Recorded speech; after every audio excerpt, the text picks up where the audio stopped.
Have you been told, or perhaps you have read it somewhere, that you can gain foreign work experience and Canadian work experience simultaneously at the same time and get points for both under express entry? Well, if you believe it to be true, I have some bad news for you. It is not true. It is incorrect. And in this video, I'm going to be referring to the official documents which explains clearly how it works. If you are currently working for a Canadian employer and a foreign employer at the same time, believing that you would be getting additional points under express entry, then you are on the wrong path. And I'm going to tell you why. I'm going to be referring to the Ministerial Instructions respecting the express entry system, the latest version. You click on that. Okay, this is the document that I'm going to be referring to. This document explains how being engaged in full-time work in more than one occupation at the same time will be evaluated as full-time work in a single occupation as far as assigning points for work experience under express entry is concerned. Okay, so we are going to scroll all the way down to section 24. Just 1 second. Okay. Combination of Canadian work experience and foreign work experience. Section 24 gives all the details about the number of points that would be assigned if you have foreign work experience as well as Canadian work experience, as long as they are not gained simultaneously. So, for example, if you have gained 2 years of foreign work experience and 2 or more years of Canadian work experience, you would get 25 points. To get 50 points under this, you would need 3 years of foreign work experience and 2 or more years of Canadian work experience. So, as long as you have both foreign work experience and Canadian work experience gained during different periods of time, so if they were not gained simultaneously, you can get up to 50 points. And then we scroll down further to understand what is meant by foreign work experience.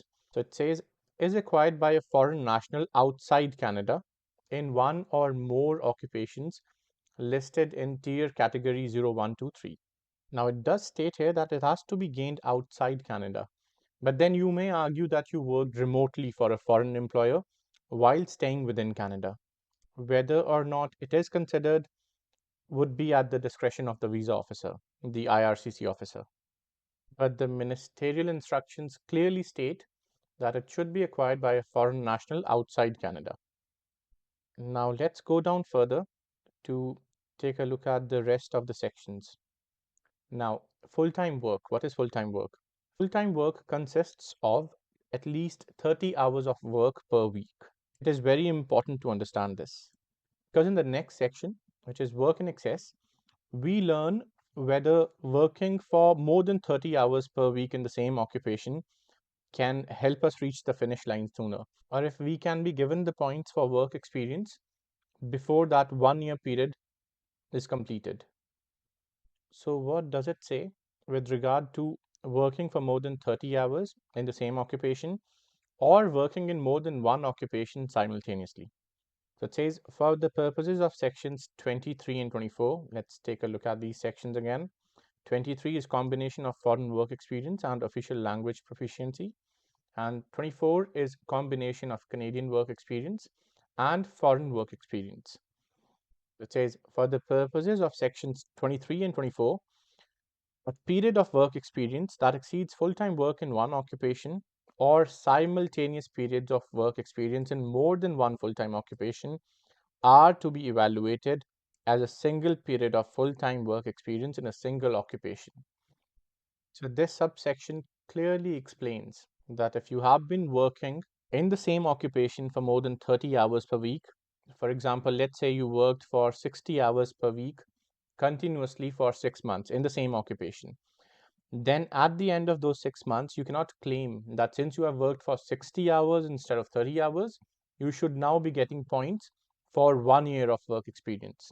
No, that is not allowed because it states that any work in excess of those 30 hours exceeds full-time work, which is 30 hours per week in one occupation, or simultaneous periods of work experience in more than one full-time occupation.